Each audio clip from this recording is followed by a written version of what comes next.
தினமொரு வசனம். அப்போஸ்தலர் 9வது அதிகாரம் 25வது வசனம்.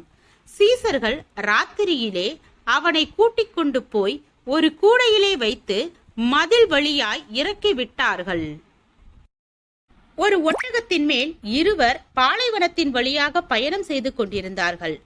பல நாட்களாக பயணம் தொடர்ந்ததால் கொண்டு வந்த தண்ணீர் எல்லாம் தீர்ந்து போய்விட்டது. குடிக்க தண்ணீரின்றி தவித்தார்கள். அப்பொழுது அவர்களில் ஒருவனுடைய கண்ணிற்கு தூரமாக ஒரு நீரோடை பாய்வது போல் தெரிந்தது. ஆனால் மற்றவனோ அது நீரோடை அல்ல, சூரிய ஒளியினால் பாலைவன மணலில் வழக்கமாக தோற்றமளிக்கும் கானல் நீர் என்னும் வெறும் மாய தோற்றம் என்றான். பாலைவனங்களில் பிரயாணிகள் நீரோடை போன்ற தோற்றத்தை கண்டு ஏமாறுவது வழக்கமானதால் அப்படி சொன்னான். பயணம் தொடர்ந்தது. ஆனால் தண்ணீர் தாகம் பொறுக்க முடியாமல் இருவருமே மயங்கி விழுந்தனர். அப்போது எதிரே வந்த இன்னொரு பயணி தண்ணீர் கொடுத்து அவர்களை காப்பாற்றினான். தொடர்ந்து நீங்கள் வரும் வழியிலே ஒரு நீரோடை உண்டே, அங்கே நீங்கள் தண்ணீர் பிடித்திருக்கலாமே என்றான். அது நீரோடை அல்ல, வெறும் மாய தோற்றம் என்று நினைத்து கவனிக்காமல் வந்த பிரயாணி அதை கேட்டு தன் தவறை நினைத்து வருந்தினான். எவரையும் அவசரப்பட்டு ஏற்றுக்கொள்ளக்கூடாது. சோதித்து அறியாமல் யாரோடும் ஆழமான ஈடுபாடுகள் கொள்ளக்கூடாது.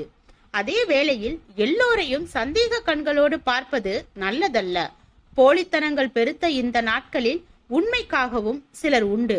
கபடமாக பேசுகின்ற பலர் நடுவில் மாசற்ற மனநிலையோடும் சிலர் உண்டு. எதையாவது எதிர்பார்த்து திரிகிற பலர் நடுவில் அந்த ஆதாயத்தையும் நோக்கமாக கொள்ளாத சிலரும் உண்டு.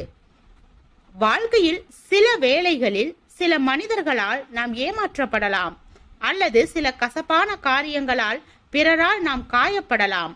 அதற்காக எல்லாரும் அப்படித்தான் என்று எண்ணிவிடக்கூடாது.